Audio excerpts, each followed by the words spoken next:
Sejam bem-vindos a mais um painel da AirJob sobre segurança de voo.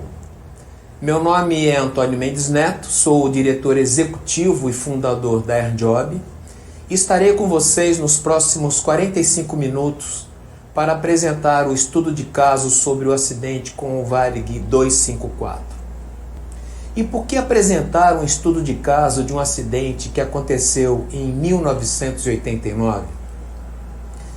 Porque a única coisa boa que tiramos de um acidente são os seus ensinamentos.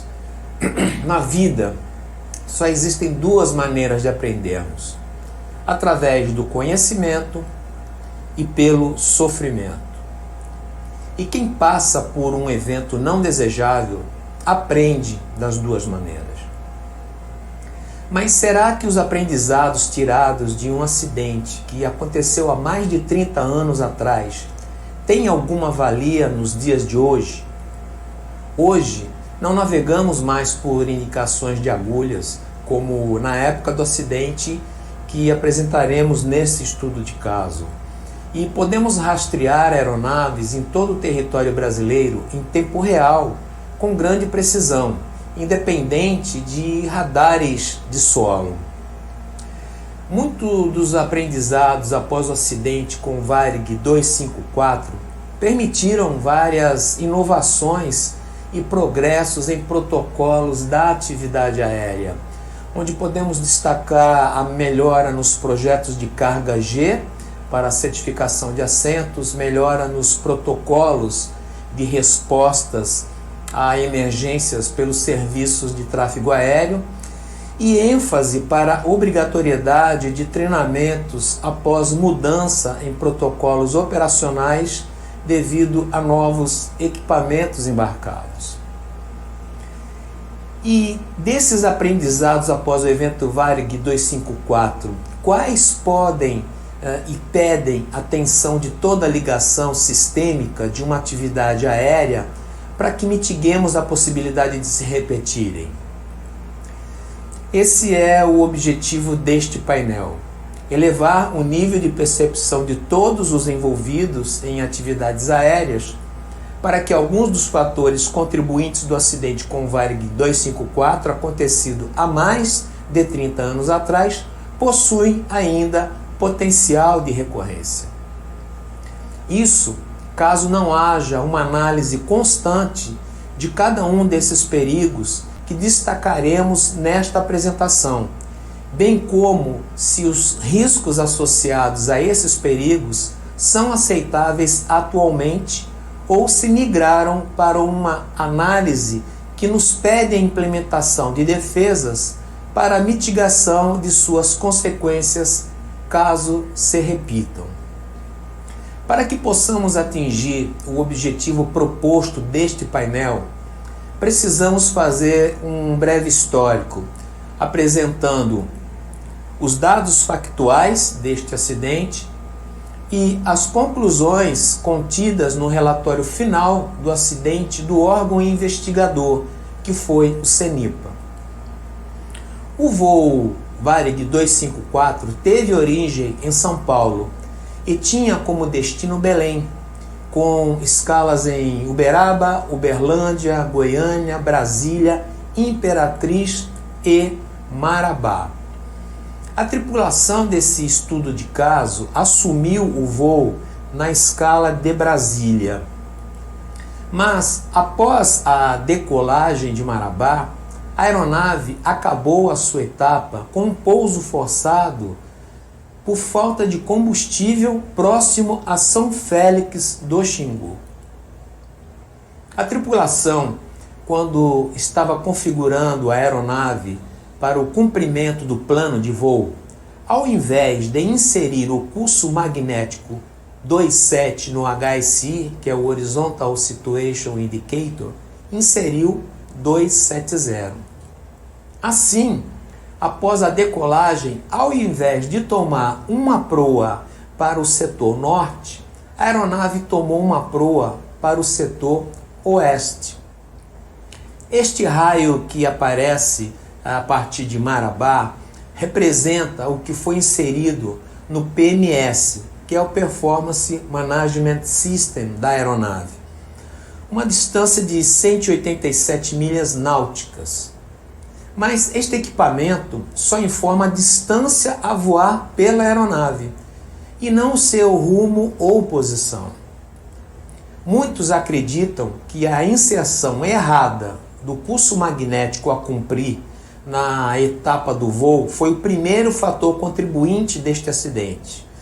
Mas até o final deste painel nós mostraremos que esse é um equívoco. Outro aspecto a se destacar é que esta era a segunda etapa desta tripulação. E como veremos mais adiante, nas etapas cumpridas anteriormente, o curso magnético foi inserido corretamente. Quando o PMS indicou que estava no ponto ideal de descida, essa cruzinha que aparece no nosso slide como PID, a tripulação solicitou descer e foi autorizada do nível 290 para o nível 200. Pelas informações registradas no PMS, o Varig 254 prosseguiu nesta proa e ultrapassou o raio que indicaria a suposta vertical de Belém em 30 milhas. Vocês podem notar no slide que ele ultrapassou esse raio que ele tinha inserido no PMS. Como não conseguiu visualizar Belém, o piloto executou uma curva de reversão, tomando a proa oposta e mantendo o nível 200. Instantes mais tarde, o comandante solicitou a Belém para prosseguir na descida, sendo autorizado até 4.000 pés. Ao cruzar o nível 100, ele visualizou um rio de grande porte e acreditou ser o Rio Guamá. É esse traço azul que vocês estão vendo no slide. Mas, na realidade, era o Rio Xingu. Neste ponto, ele curvou à direita para a proa 165 e baixou para 4.000 pés, mantendo-se nesta altitude proa por 1 hora e 15 minutos. Após 2 horas e 10 minutos de decolagem de Marabá, um voo previsto para 45 minutos, é que a tripulação percebeu o erro na proa inserida no HSI em Marabá. Neste momento, tomaram a proa 230 e subiram para 8.500 pés para tentar visualizar algum aeródromo e não informaram mais as suas intenções para os órgãos de controle. Essa é outro fator contribuinte da cadeia de eventos que levou ao acidente. O que acontece? Os tripulantes reconheceram a gravidade da situação, mas não notificaram a ninguém. O controle Belém solicitou a uma aeronave da FAB que estava em voo para que fizesse uma chamada para o Varig 254. Quando o comandante atendeu, ele respondeu: "Estou ocupado", e desligou. O piloto da FAB, que precisava do sinal de rádio por um tempo para plotar a posição da aeronave, não pôde fazê-lo. Isso poderia ter orientado o Varig 254 e levá-lo à rota correta novamente, ou pelo menos levá-lo a um aeródromo próximo onde ele pudesse efetuar esse pouso. Ao atingir 8.500 pés, o Varig 254 tomou a proa 160 e permaneceu nesta proa até que o combustível acabasse, e fizeram um pouso forçado na selva amazônica à noite. É importante considerar o seguinte: do ponto que perceberam o erro e nivelaram a 8.500 pés na proa 230, eles voaram uma distância aproximada de 136 milhas. Vejam aí no slide. Após a curva para a proa 160, eles voaram mais 217 milhas, o que dá um total de 353 milhas voadas desde a percepção do erro. Se eles tivessem declarado emergência a partir da percepção do erro, muito provavelmente teriam sido vetorados para Marabá, que estava a 219 milhas desde o conhecimento do erro, ou seja, grandes chances de um pouso seguro em Marabá. Como nós vamos ver, esse também foi um fator contribuinte predominante para esse acidente. Bem, vamos continuar. Então, esses foram os fatores contribuintes mais destacados deste acidente, especialmente pela imprensa.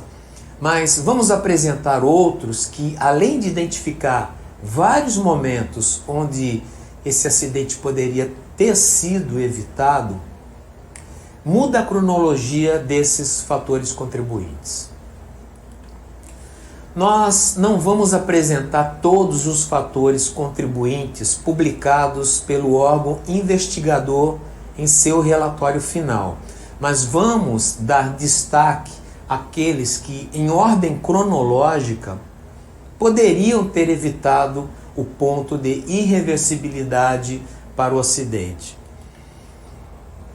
O erro de inserção de dados de navegação antes da decolagem de Marabá não é o primeiro fator contribuinte do acidente.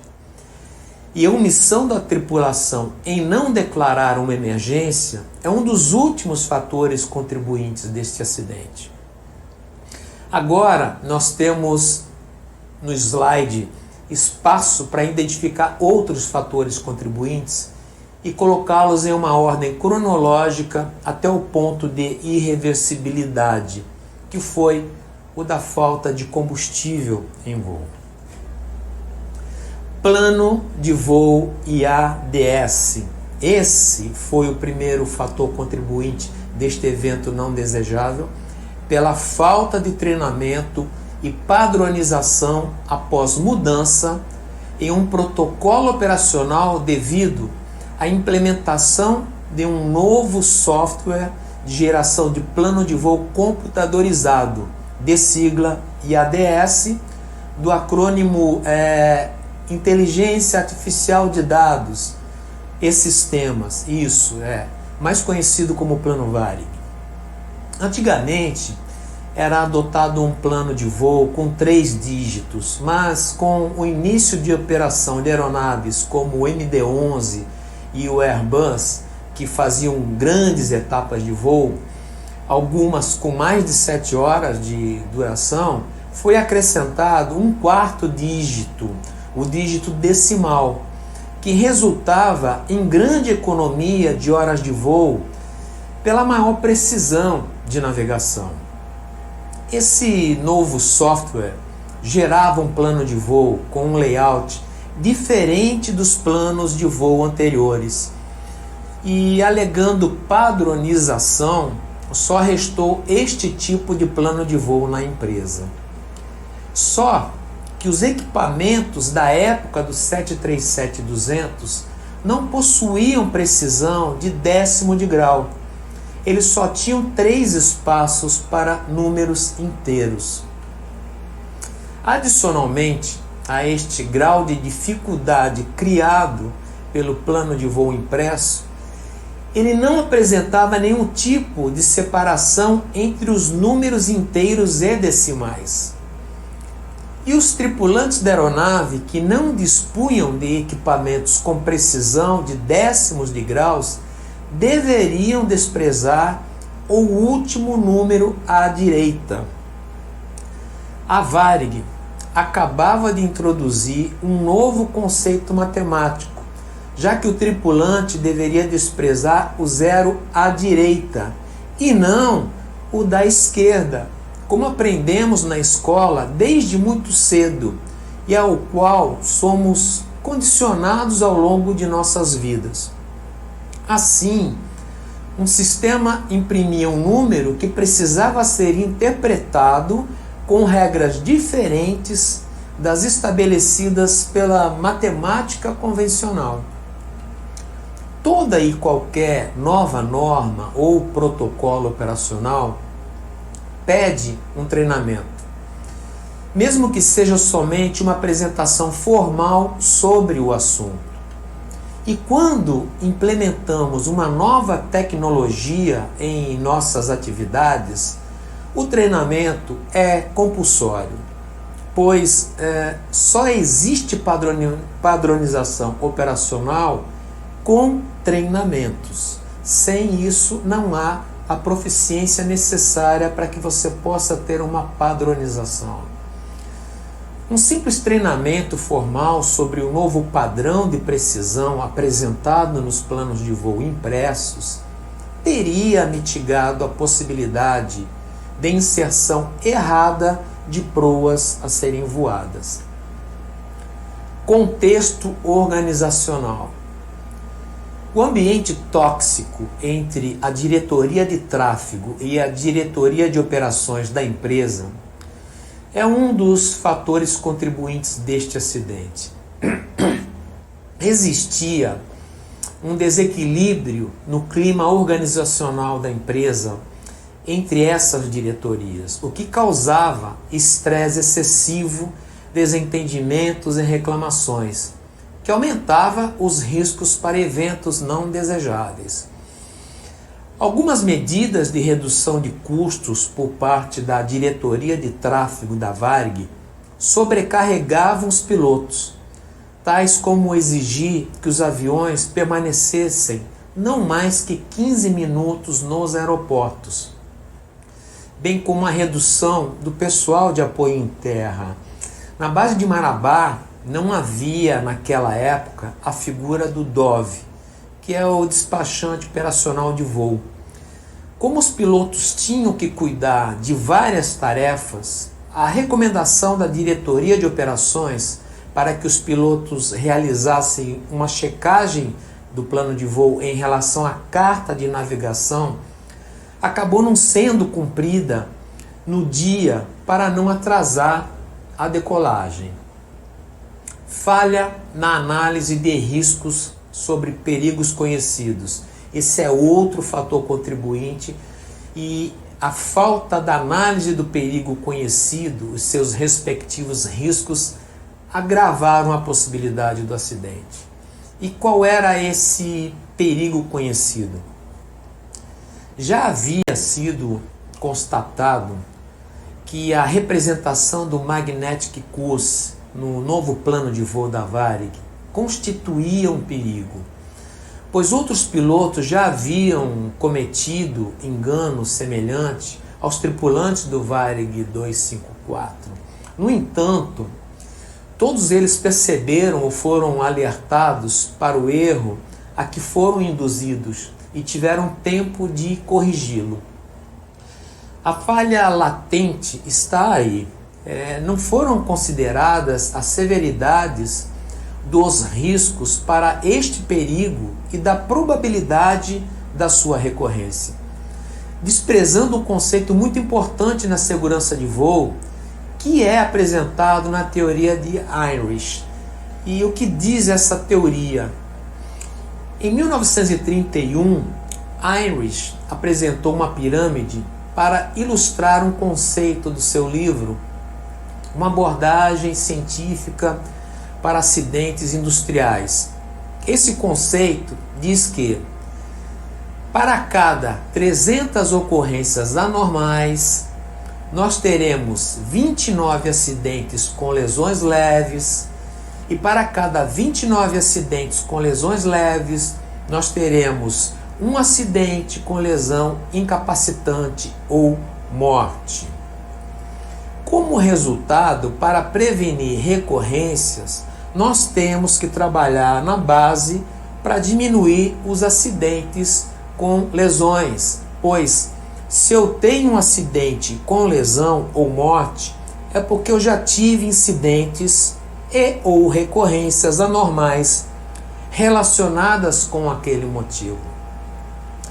faltou a publicação e divulgação de um alerta de segurança de voo para o bloqueio efetivo da falha latente que existia na interpretação de tripulantes para o Magnetic Course, printado no plano de voo informatizado da Varig para tripulantes da aeronave, com equipamentos de navegação embarcados com precisão de somente 3 dígitos. Mesmo com os perigos já conhecidos em todas as revisões posteriores deste plano de voo informatizado, não há qualquer alerta sobre o layout do parâmetro Magnetic Course, em especial a necessária atenção ao 4º dígito do decimal, pois sem a vírgula ou ponto que o distinguia como tal, levava a interpretações errôneas.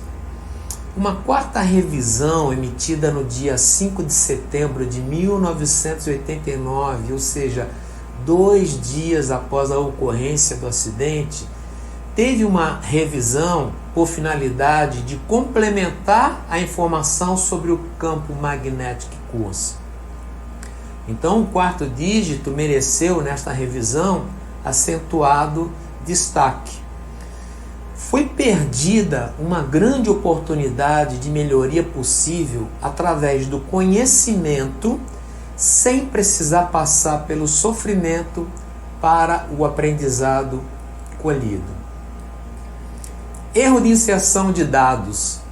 As 2 primeiras etapas do voo foram comandadas pelo primeiro oficial. Na primeira etapa, ele leu o rumo no plano de voo 0130 e ajustou o HSI para 013. Na segunda etapa de voo Imperatriz Marabá, ele leu 2490 e inseriu 249. Os mesmos passos foram seguidos pelo comandante. No trecho Marabá-Belém, assumido pelo comandante, ele leu 0270 e inseriu 270, sendo seguido pelo primeiro oficial, que declarou depois que o fez por indução ao que o comandante havia inserido. Na etapa Marabá-Belém, eles desprezaram o 0 à esquerda, quando deveriam ter desprezado o 0 à direita apresentado no plano de voo impresso. Podemos considerar o erro de inserção de dados como uma falha ativa decorrente da falha latente que existia por falta de uma padronização operacional formal. Falha de supervisão, o nosso double check. O próximo fator contribuinte foi a falha de supervisão do primeiro oficial. O primeiro oficial, ao retornar da inspeção externa da aeronave, inseriu no seu HSI, por imitação, a mesma proa observada no instrumento do comandante. Isso foi também uma violação operacional do primeiro oficial, já que estava publicado no Manual de Operações da Varig que era compulsória uma leitura individualizada do contido no plano de voo para inserção de dados nos equipamentos monitorados por cada tripulante. Essa redundância de ações é um dos pilares da segurança de voo, porque um piloto é segurança do outro. A supervisão da coordenação de voo da Varig também contribuiu para esse fator contribuinte de falha de supervisão. A Varig possuía um sistema de acompanhamento de programação de seus voos para controle de diversos indicadores, dentre os quais, por exemplo, a hora de pouso e de decolagem, o número de passageiros, os atrasos e seus motivos. Esse acompanhamento era feito por um setor conhecido por coordenação, que eventualmente acionava as aeronaves via rádio, mas entretanto naquele dia a aeronave ela ultrapassou o tempo de voo estimado pelo piloto no seu contato inicial, sem que o setor responsável efetuasse qualquer chamada para alerta, informar ou auxiliar a tripulação. E por que houve essa falha da coordenação? Nesse dia, no estádio do Maracanã, a seleção brasileira de futebol estava jogando contra o Chile para a classificação da Copa do Mundo. E uma das torcedoras brasileiras lançou um foguete sinalizador que explodiu próximo ao goleiro chileno e o jogo foi interrompido. Os coordenadores assistiam a partida de um aparelho de televisão. Sua atenção era dividida entre o pouco tráfego aéreo e o jogo. Com o incidente em campo, o jogo de futebol ganhou muito mais apelo. Violação operacional. O próximo fator contribuinte foi a falta de briefing para início de descida. Uma descida padrão inclui um briefing sobre o procedimento a ser realizado, o que não foi feito nesse voo. Omissão do erro após a constatação. Esse é o último fator contribuinte de nossa apresentação. Falta de declaração de emergência. Após 2 horas e 10 minutos da decolagem é que a tripulação percebeu o erro da proa, que foi inserida em Marabá. O copiloto, consultando uma carta de navegação, verificou que o rumo de chegada em Belém era 027 e não 270, o que confirmou com o segundo mapa. Os tripulantes reconheceram a gravidade da situação, mas não notificaram ao centro de controle nem à coordenação da empresa do estado emergencial em que se encontravam. O controle Belém solicitou a uma aeronave da FAB que fizesse uma chamada para o Varig 254 e quando ele atendeu, ele respondeu: "Estou ocupado", e desligou. E o piloto da FAB, que precisava do sinal de rádio por um tempo para plotar a posição do 254, não pôde fazê-lo. Então isso poderia ter orientado o Varig 254 e levá-lo pelo menos a um pouso seguro em local mais próximo de sua rota, como já dissemos anteriormente. A somatória desses fatores contribuíram para o acidente com o Varig 254 no ano de 1989. Então vamos lá, vamos ver quais foram esses fatores. Imperfeições no plano de voo IADS, conhecido como plano Varig, que induzia ao erro tripulantes de aeronaves que não dispunham de equipamentos de navegação com precisão de 3 dígitos. O ambiente tóxico entre a diretoria de tráfego e a diretoria de operações, com as pressões da diretoria de tráfego sobre os tripulantes para permanecerem com a aeronave no solo em no máximo 15 minutos, o que levou a tripulação a não realizar uma checagem do plano de voo para não atrasar a decolagem. A falta da análise de risco para perigos conhecidos, já que houveram falhas semelhantes de tripulantes antes do acidente com o Varig 254 e nada foi feito para bloquear efetivamente esta falha latente. O erro de inserção com a falha lativa decorrente da falha latente, que existia por falta de treinamento e padronização formal das tripulações. A falha de supervisão da tripulação, que eliminou um dos pilares da segurança de voo, que é a redundância de ações dos tripulantes, pois um é segurança do outro.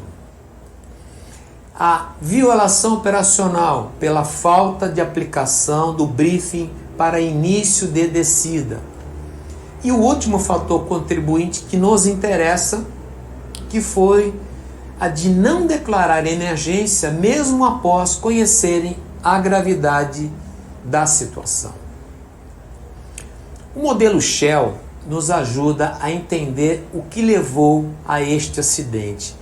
Este modelo nos diz que as interfaces de elemento humano, meio ambiente, hardware e software devem estar muito bem encaixadas para que não tenhamos problemas. Em sua redação é dito que o encaixe ou a falta destes blocos é tão importante quanto as próprias características dos próprios blocos. O fato de não se encaixarem pode dar a erros humanos, eles devem se ajustar cuidadosamente caso se deseje evitar o estresse no sistema e sua eventual ruptura. E pelos fatores contribuintes deste acidente, como mostrado anteriormente, fica claro que foi exatamente isso que aconteceu. Uma ruptura completa desses encaixes entre os blocos hardware, software, liveware, environment. Desses fatores contribuintes, quais têm a possibilidade de recorrência nos dias de hoje? Conforme a estatística oficial de acidentes no Brasil entre 2010 e 2020, neste período nós tivemos 5.629 acidentes. 73 acidentes se enquadram no fator contribuinte de falta de padronização e treinamento. Lá o nosso primeiro fator contribuinte identificado. 64 acidentes se enquadram no fator contribuinte de contexto organizacional. 59 acidentes se enquadram no fator contribuinte de falha da análise periódica de riscos. 293 acidentes se enquadram no fator contribuinte de falha no planejamento de voo. 90 acidentes se enquadram no fator contribuinte de falha de supervisão de cabine. 29 acidentes se enquadram no fator contribuinte de dinâmica de equipe. E 166 acidentes se enquadram no fator contribuinte de atitude. Assim, entre 2010 e 17/10/2020, deixa eu ler aqui para não errar, 17/10/2020, já tivemos 774 acidentes de um universo de 5.629 acidentes, com recorrência de um ou mais que um dos fatores contribuintes do acidente do Varig 254. Essas estatísticas mostram que vários dos fatores contribuintes do acidente com o Varig 254 acontecido há mais de 30 anos atrás permanecem em muitas atividades aéreas na forma de falha latente. E quais as defesas possíveis para mitigarmos a possibilidade da sua recorrência? Só existem, deixa eu voltar aqui para a gente destacar isso, porque as pessoas acham que essas defesas são só para aviação e não. Elas podem ser aplicadas em qualquer tipo de atividade e especialmente no nosso dia a dia, né? Então são as normas e regulamentos, a segunda defesa são os treinamentos E a terceira e última defesa é tecnologia. Só existem essas três defesas, não existe uma quarta defesa. Norma e regulamento, treinamento e tecnologia.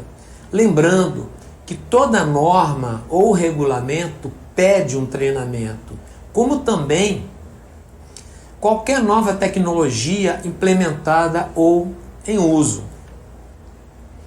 Alguns dos fatores contribuintes do Varig 254 levaram a uma falha ativa, onde destacamos a falta de treinamento formal sobre o novo plano de voo da Varig, o que transformou o evento não desejável de inserir incorretamente um curso magnético em equipamentos que não tinham a capacidade de graus decimais.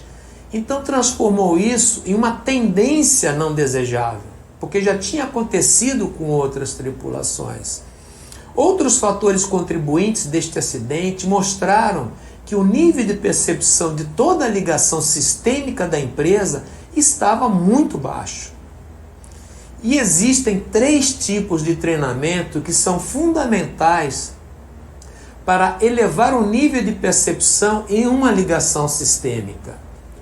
O treinamento em CRM Corporate, que é um treinamento comportamental que auxilia no gerenciamento efetivo de todos os recursos disponíveis dentro de uma organização e tem como foco primário o combate a eventos e tendências não desejáveis, procurando a maior otimização possível de todos os recursos através da padronização, comunicação, trabalho em equipe, gestão de riscos e melhoramento contínuo. O treinamento em CRM Cockpit, que é um treinamento mais técnico para gerenciamento de recursos de cabine pelos tripulantes. E o treinamento em SRM, do acrônimo Single Pilot Resource Management. O treinamento em SRM vem sendo negligenciado por vários operadores de aeronaves certificadas Single Pilot, ou seja, um único piloto. Mas acontece que a tendência dos novos projetos de aeronaves de alta performance e grande complexidade é para a certificação com somente um piloto, sendo que este tipo de operação já atinge mais de 30% em todo o mundo. E como já mostramos anteriormente, toda nova tecnologia demanda de um novo tipo de treinamento, tanto técnico como comportamental. O treinamento em SRM, Single Pilot Resource Management, foca na apresentação de ferramentas para a mitigação de riscos a níveis aceitáveis que serão implementados e gerenciados por um único piloto em sua operação Single Pilot. A realização desses treinamentos, CRM nas versões CRM Corporate, Cockpit e o SRM, mitiga ao máximo a probabilidade de termos, nos dias de hoje, recorrências dos fatores contribuintes que levaram ao acidente com o Varig 254. E como podemos tratar do fator contribuinte que restou e que levou a tripulação do Varig 254 a inserir um magnetic course indevido, mesmo sendo de conhecimento da empresa de que outras tripulações já teriam sofrido o mesmo erro. No caso do Varig 254, o erro de inserção no HSI da aeronave dos dados de navegação do plano de voo recebido impresso não foi um evento não desejável, e sim uma tendência não desejável. Evento não desejável acontece somente uma vez. Já uma tendência não desejável acontece mais que uma vez. Assim, para todo evento não desejável deve haver um bloqueio, e um bloqueio efetivo.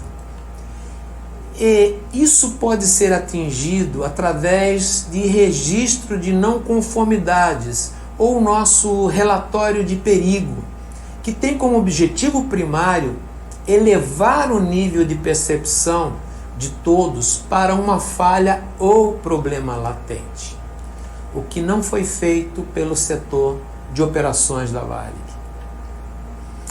Na aviação, o risco faz parte do negócio, desde que a sua probabilidade e severidade sejam conhecidas e aceitas, o que podemos resumir em tolerar o risco, tolerar todos os riscos conhecidos, ou simplesmente negar a sua aceitação, que se dá, de muitas das vezes, na proibição de uma certa ação ou atividade. Ok, essa aqui eu não aceito, eu não faço, esse tipo de atividade está proibida dentro da minha organização. A aceitação de um risco na atividade aérea, ela se dá após o tratamento conhecido pelo termo ALARP, que vem do acrônimo As Low as Reasonably Practicable, ou tão baixo quanto possível. E a sua aceitação só é justificável se ele for, no mínimo, tolerável. Essa figura ela é conhecida por todos que gerenciam riscos, principalmente em atividades aéreas, mas nós não nos sentimos confortáveis com a visualização de uma área não tolerável maior do que a área aceitável. Então, vamos pedir licença a todos para inverter esse triângulo. Os conceitos permanecem os mesmos quando nós formos avaliar o risco. E a inversão ela não prejudica a análise de tolerabilidade de nenhum risco a ser tratado, mas nos deixa mais confortáveis em ver uma região aceitável maior que a região não tolerável, o que é o objetivo de qualquer atividade aérea. Quando um risco conhecido está na região verde, o risco é aceitável tal como existe. Como um exemplo, podemos apresentar a atividade de um voo em condições normais, sem problemas técnicos e com a tripulação proficiente. Existe o risco do voo, mas totalmente aceitável nessas condições. Já para a região em amarelo, algo tem que ser feito para que possamos aceitá-lo ou para fazê-lo migrar para a região verde. No caso que o risco esteja na região vermelha, o risco é inaceitável conforme se apresenta e é compulsório mitigá-lo para que, no mínimo, migre para a região amarela. Se não for possível, vamos negar esse risco. E nenhum tratamento foi feito pelo setor de operações da Varig para um risco conhecido na utilização do plano Varig, que tinha o perigo de inserção de um curso magnético diferente do apresentado no plano impresso em equipamentos que não tinham a precisão decimal. E o risco era o de tomar uma proa indevida para o cumprimento do plano de voo proposto. Caso esse risco tivesse sido tratado pelo setor de operações da empresa, certamente o risco de usar um plano de voo com precisão decimal, mesmo em uma aeronave que não tivesse essa precisão em seu equipamento de bordo, seria aceitável. Se no primeiro caso constatado de inserção errada de curso magnético no HSI da aeronave tivesse sido emitido por quem sofreu o erro um registro de não conformidade, mais conhecido na atividade aérea como reporte de perigo, certamente isso não teria se transformado em uma tendência não desejável e o acidente não teria acontecido. A identificação de riscos dentro de uma atividade aérea é uma das mais eficazes ferramentas para evitarmos eventos não desejáveis, como um acidente. E esse é o papel das auditorias periódicas de conformidades. É um trabalho essencialmente de prevenção através do conhecimento. Lembrando que quem não previne, investiga. Uma investigação também traz aprendizado, mas junto com o sofrimento. E a pergunta que fica é: qual aprendizado você prefere? Eu espero que esta apresentação ajude a elevar o nível de percepção de todos sobre boas práticas na atividade aérea e torço para tê-los a bordo em atividades futuras da AirJob, sejam elas na modalidade presencial ou à distância. Eu agradeço a todos pelo tempo disponibilizado para assistir a este painel e convido para que passem à frente os aprendizados deste estudo de caso.